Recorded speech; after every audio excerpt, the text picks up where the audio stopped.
पाकिस्तान में शंघाई सहयोग संगठन की बैठक में हिस्सा लेकर भारतीय विदेश मंत्री एस जयशंकर वापस लौट आए हैं, लेकिन इससे पहले आज उन्होंने एससीओ के मंच से पाकिस्तान और चीन को खरी खरी सुनाई। ऐसे में हमारे आज के सातों सवाल इसी मुद्दे से जुड़े हुए होंगे। हमारा आज का सबसे पहला सवाल है, एससीओ मीट में पाकिस्तान को उसके घर में भारत ने किन मुद्दों पर घेरा? समिट में जयशंकर ने पाकिस्तान को जमकर फटकारा और दो टूक कहा कि आतंकवाद और व्यापार साथ साथ नहीं चल सकते।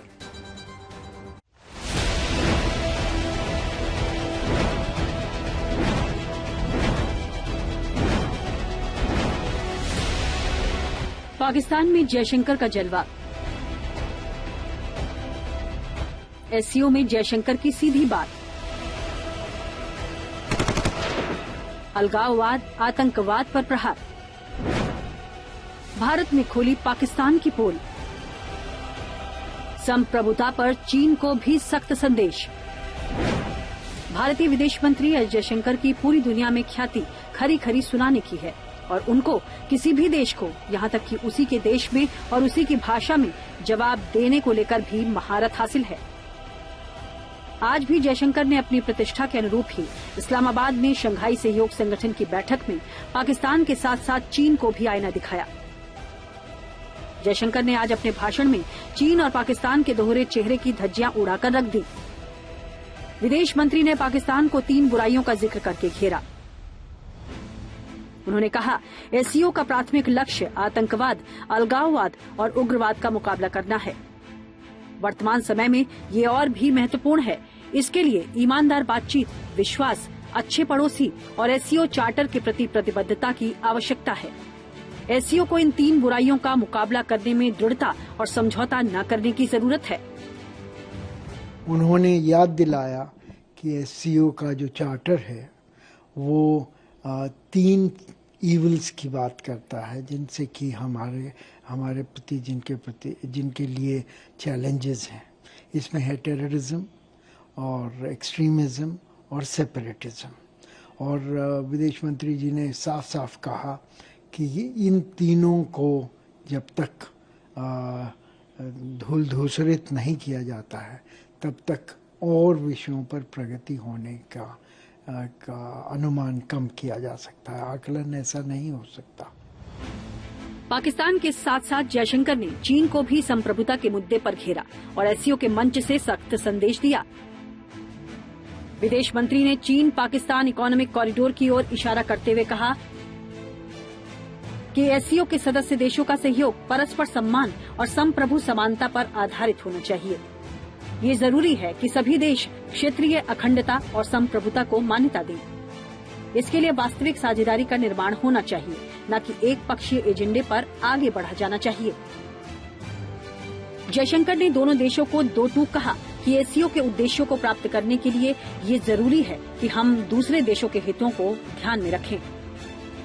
जो देश हैं उनकी प्रभुसत्ता का उल्लंघन करें और ये उम्मीद करें कि आप चेरी पिक करके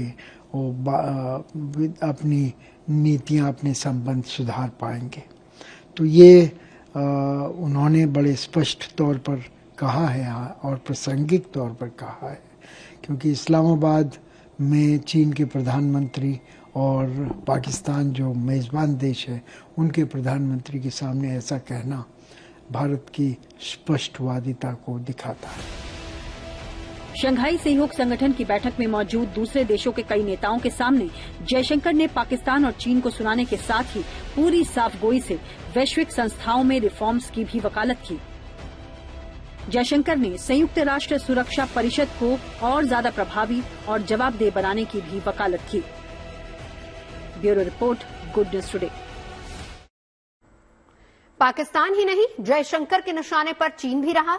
हालांकि जयशंकर ने चीन पाकिस्तान इकोनॉमिक कॉरिडोर का नाम नहीं लिया, लेकिन संप्रभुता का मुद्दा उठाकर चीन को इस मुद्दे पर घेरा। जयशंकर ने कहा कि सहयोग आपसी सम्मान और संप्रभुता समानता पर आधारित होना चाहिए। ऐसे में हमारा आज का दूसरा सवाल इससे जुड़ा हुआ है, एससीओ के मंच से चीन को भारत ने क्या संदेश दिया? इसके बारे में बता रही हैं समिट को कवर करने इस्लामाबाद पहुंची हमारी संवाददाता गीता मोहन। आपने देखा भारत का स्टैंड बहुत क्लियर है। जहां एक तरफ बहुत ही ज्यादा फायरवर्क्स वाले स्टेटमेंट्स नहीं थे इस बारी, डॉक्टर जयशंकर के स्टेटमेंट्स भी काफी म्यूटेड थे, लेकिन फिर भी भारत ने अपना पक्ष जरूर रखा, चाहे वो आतंकवाद के बारे में हो या फिर सीपेक के बारे में। उन्होंने साफ साफ कह दिया कि अगर नेबर्स को साथ रहना है, रीजनल कंट्रीज को साथ काम करना है, तो टेररिज्म, एक्सट्रीमिज्म, रेडिकलिज्म, ये जो 3 इविल्स की बात कर रहे थे वो, उनका खात्मा करना जरूरी है। तो इस मुद्दे से या इस पॉलिसी से नहीं हटे हैं। भारत ने आज एससीओ नेताओं के सामने बिना लाग लपेट के अपना स्पष्ट स्टैंड सामने रख दिया। जयशंकर ने अपने भाषण में एससीओ के चार्टर का जिक्र करते हुए न केवल पड़ोसी देशों को इसका पालन करने की नसीहत दी, बल्कि उन्होंने साफ कर दिया कि आतंकवाद और अलगाववाद के साथ व्यापार और सहयोग आगे नहीं बढ़ सकता। हमारा आज का तीसरा सवाल है, एससीओ में अलगाववाद और आतंकवाद पर भारत के बयानों के मायने क्या है? इसके बारे में समझा रहे हैं पूर्व राजनयिक जेके त्रिपाठी। पाकिस्तान को एक बड़ा संदेश दिया गया है। पाकिस्तानी प्राइम मिनिस्टर ने देखे अपने उद्घाटन भाषण में कहीं भी टेररिज्म का नाम नहीं लिया है, बड़े ताज्जुब की बात है। और एक चीज ये है कि जयशंकर के इस स्टेटमेंट से और जयशंकर के ये कहने से कि मैं यहाँ पर एक शीर्ष सम्मेलन में भाग लेने आया हूँ, मैं किसी तरह की द्विपक्षीय वार्ता नहीं करूंगा, पाकिस्तान को एक धक्का लगा। पाकिस्तान सोच रहा था कि जयशंकर के आने से एक नई प्रक्रिया, एक प्रोसेस शुरू हो जाएगी दोनों देशों के बीच में वीआईपीज या वीवीआईपीज के विजिट की, लेकिन वो नहीं हो पाई। और अब आप पाकिस्तान की सोशल मीडिया या और भी कुछ मेन मीडिया भी देखें तो वो यही कह रहे हैं कि जयशंकर ने एक तरह से पाकिस्तान की बेइज्जती कर दी है, पाकिस्तान को झटका दे दिया है। करीब 9 साल बाद भारत के विदेश मंत्री पाकिस्तान पहुंचे। हालांकि जयशंकर ने साफ कहा था कि पाकिस्तान में वो केवल एससीओ की बैठक में शामिल होंगे और उनका पाकिस्तान के साथ द्विपक्षीय बातचीत का फिलहाल कोई इरादा नहीं है। लेकिन पाकिस्तान में हुक्मरान ये उम्मीद पालकर बैठे थे कि जयशंकर के आने से उनको भारत के साथ रिश्ते सुधारने का मौका मिलेगा। ऐसे में हमारा आज का चौथा सवाल इससे जुड़ा हुआ है कि भारत के साथ बातचीत के लिए क्यों बेकरार है पाकिस्तान? पाकिस्तान की बेकरारी पर जयशंकर ने आज समिट के दौरान ही पानी फेर दिया, जब उन्होंने साफ संदेश दे दिया कि आतंकवाद और बातचीत साथ साथ नहीं हो सकते।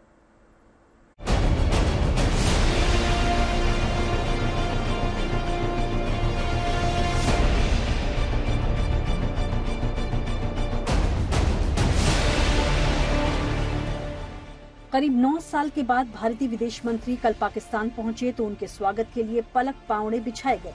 पाकिस्तान के प्रधानमंत्री शहबाज शरीफ ने बड़ी गर्मजोशी के साथ एस जयशंकर का स्वागत किया। जयशंकर के पाकिस्तान पहुंचते ही पाकिस्तान में इस बात की सुगबुगाहट होने लगी कि क्या पिछले कई सालों से दोनों देशों के ठंडे बस्ते में पड़े रिश्तों में गर्माहट आएगी।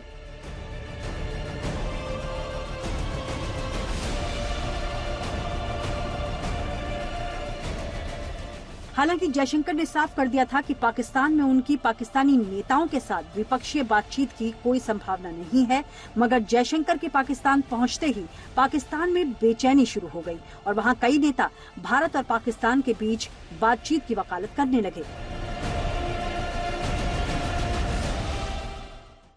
मगर क्या ऐसे मुमकिन नहीं है कि पाकिस्तान एंड भारत, जिनका मौसमी तब्दीली के हवाले से हम दुनिया में the top highest stress countries on earth, इस टॉपिक बैठ के बात नहीं कर सकते हैं कि अगर हमारे दोनों ममालिक के अवाम ने जिंदा रहना है, हमने इस इशू को मिलके मुकाबला करना है। क्या ये मुमकिन नहीं है कि दहशतगर्दी को तो हम सब मानते हैं कि इशू है। चले, भारत का मौक़िफ़ ये है कि हमारा कसूर, हमारा मौक़िफ़ ये है कि रो और किसी और का कसूर, मगर मानते तो है कि मसला है। बिलावल भुट्टो ही नहीं, पाकिस्तान के सत्ताधारी दल के तकरीबन हर नेता की भारत से किसी न किसी बहाने एक बार फिर बातचीत शुरू करने की ख्वाहिश जाहिर की। बिलावल भुट्टो ही नहीं, पाकिस्तान के सत्ताधारी दल के तकरीबन हर नेता ने भारत से किसी न किसी बहाने एक बार फिर से बातचीत शुरू करने की ख्वाहिश जताई। यहाँ तक कि पाकिस्तानी हुकूमत के एक मंत्री ने तो पूर्व प्रधानमंत्री नवाज शरीफ और अटल बिहारी वाजपेयी के बीच जो लाहौर समझौता हुआ था, वहीं से बातचीत का सिरा दोबारा पकड़ने का सुझाव भी दिया। Well, it depends because we are the hosts. We cannot propose. We have to go by the guests. If the guests want a bilateral meeting, we will certainly be too happy. But as hosts, we cannot really, press upon anyone whether they want bilateral meeting or not. दरअसल पाकिस्तान की बातचीत की बेकरारी के पीछे उसकी खस्ता हाल अर्थव्यवस्था है। पाकिस्तान जानता है कि अगर भारत के साथ उसके संबंध बेहतर हुए तो उसका बड़ा फायदा उसे आर्थिक मोर्चे पर मिल सकता है। बेकरारी तो पाकिस्तान की अपनी हालत काफी खराब है। दूसरी चीज उन्होंने ये भी देख लिया है कि जैसे अब आतंकवाद को पनपा करके खुद भी आतंकवाद से कोई बच नहीं सकता है। देखिए, प्रधानमंत्री मोदी ने भी 76 में उसमें ये बात कही थी न्यूयॉर्क में। दूसरी चीज ये भी कहा गया है कि जो भस्मासुर की तरह इनको पालेगा तो भस्मासुर स्वयं उनको नष्ट करेगा। पाकिस्तान को दूसरे देशों के सामने हाथ फैलाते हुए देखकर भारत ने कहा भी है कि अगर पाकिस्तान भारत के खिलाफ साजिशें रचना छोड़ दे तो भारत अकेले ही पाकिस्तान की मदद कर सकता है। आपको याद होगा राजनाथ सिंह ने जी कहा कि अगर पाकिस्तान इसको प्रॉब्लम को एड्रेस कर पाता है तो अकेला भारत ही उनकी जो है इकोनॉमिक समस्याओं का समाधान कर सकता था। तो पाकिस्तान में भी समझदार लोग हैं और वो लोग अपनी सरकार को बता रहे हैं। इससे पहले गोवा में आयोजित हुए एससीओ की बैठक में पाकिस्तान के तत्कालीन विदेश मंत्री बिलावल भुट्टो आए थे, लेकिन उस समय भी भारत ने उन्हें भाव नहीं दिया था। और अब जब भारतीय विदेश मंत्री पाकिस्तान पहुंचे हैं तो एक बार फिर से उन्होंने साफ किया कि आतंकवाद और बात एक साथ नहीं हो सकती। जयशंकर अपने इसी सख्त रवैये के साथ भारत वापस लौट आए हैं और एक बार फिर से बेकरार पाकिस्तान के मंसूबों पर पानी फिर चुका है। Bureau report, good news today. Pakistan की बातचीत की बेकरारी पर हलचल हिंदुस्तान में भी है, खासकर जम्मू कश्मीर में, जहां पर आज उमर अब्दुल्ला के नेतृत्व में नई सरकार ने शपथ ली है। बीजेपी ने केंद्र सरकार के स्टैंड के मुताबिक ही कहा है कि बिना आतंकवाद पर लगाम के पाकिस्तान से बातचीत का कोई मतलब नहीं है। हमारा आज का 5वां सवाल इसी से जुड़ा है। सवाल यह है कि भारत से बातचीत के लिए बेचैन पाकिस्तान पर क्या है सियासी दलों का रुख। तो आइए आपको सुनवाते हैं क्या है इस मामले पर नेताओं का सियासी रुख। पहले से ही सख्ती के साथ उनको कहा गया है कि आप सही तरीके से, सही मन से अगर भारत से बात करोगे तो भारत सरकार उस पर सोचेगी। अभी इस प्रकार का मुझे लगता है कि ये वो समिट तक ही सीमित है। एक जो प्रधानमंत्री के साथ मिलना एक कटसी काल। इस बात के हमेशा रहे हैं कि हमसाया मुल्क है, तो वाजपेयी जी ने कहा था कि आप पड़ोसी को नहीं बदल सकते, दोस्त को बदल सकते हैं, पड़ोसी को नहीं बदल सकते हैं। तो अब चूंकि वो गए हैं तो उम्मीद की जा सकती है कि शायद अच्छे रिजल्ट्स आएँ। हिंदुस्तान की बात करें, ये कहते हैं कि पीओके और गिलगित बल्तिस्तान के लोग इंडिया के साथ आना चाहते हैं, इनको वो बात करनी चाहिए। वो तो कहते हैं कि सारा कश्मीर हमारा है। ओब्वियसली दोनों लोग बात करेंगे, एक कम से कम एक रियलिस्टिक अप्रोच लेके जब जाएंगे, सिंसियरिटी जब होगी तभी अपने लोगों का भला करेंगे। हमारी दोनों सरकारों से गुजारिश होगी, आप जम्मू कश्मीर को एक इंसानी मसले से देख लें, ये कोई पॉलिटिकल मामला नहीं है। पाकिस्तान कश्मीर के मुद्दे पर कई बार मुंह की खा चुका है, लेकिन इसके बावजूद वो अपनी हरकतों से बाज नहीं आता। कल भी पाकिस्तान ने चीन के साथ जो साझा घोषणा पत्र जारी किया है उसमें कश्मीर का जिक्र किया। तो ऐसे में हमारा आज का 6वां सवाल इसी से जुड़ा हुआ है कि पाकिस्तान और चीन के साझा बयान में कश्मीर के जिक्र के मायने क्या है। कश्मीर पर पाकिस्तान के नापाक इरादों को आज 2 जगहों से जवाब मिला। एक तरफ जयशंकर ने आज एससीओ में पाकिस्तान की पोल खोल दी और दूसरा जवाब आज कश्मीर की जनता ने दिया, जहां आज एक चुनी हुई सरकार ने शपथ लेकर पाकिस्तान की प्रोपेगेंडा की पोल खोल दी।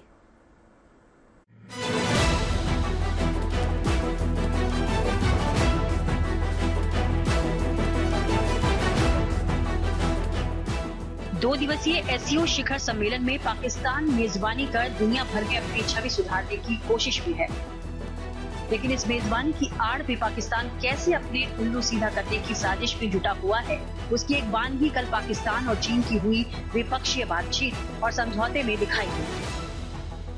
15 अक्टूबर को पाकिस्तान और चीन के बीच सम्मेलन में कई समझौते हुए हैं।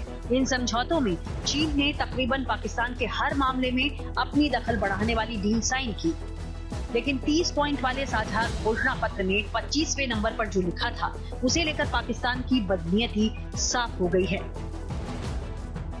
चीन पाकिस्तान के जॉइंट स्टेटमेंट के 25वें पॉइंट में कश्मीर मुद्दे का जिक्र किया गया है। चीनी प्रधानमंत्री ने कश्मीर मुद्दे को यूएन चार्टर से हल करने की बात कही है। चीन ने कहा है कि कश्मीर मुद्दे को दोनों देश शांतिपूर्ण तरीके से हल करें। दरअसल पाकिस्तान अंतर्राष्ट्रीय मंचों पर हमेशा कश्मीर का मुद्दा उठाकर सहानुभूति हासिल करने की कोशिश करता रहा है, लेकिन हर बार उसे मुंह की खानी पड़ती है। मगर पाकिस्तान अपनी हरकतों से बाज नहीं आ रहा। पाकिस्तान ने एक बार फिर से चीन के साथ मिलकर कश्मीर का मुद्दा उठाया है। अब अगर वो आजाद कश्मीर है तो आजाद किससे है? भारत से या कश्मीर से या पाकिस्तान से? दरअसल पाकिस्तान भारत से बातचीत कर दोनों देशों के बीच रिश्तों पर पड़ी बर्फ पिघलाने के लिए लालायित है, लेकिन दूसरी तरफ वो कश्मीर में आतंक फैलाने की अपनी राज्य नीति में बदलाव करने के लिए जरा भी तैयार नहीं। कल पाकिस्तान और चीन ने कश्मीर की बात की तो आज भारत के विदेश मंत्री जयशंकर ने दोनों देशों को दो टूक सुना दिया कि आतंक और अलगाववाद के साथ रिश्तों के बेहतर होने की उम्मीद बेमानी है।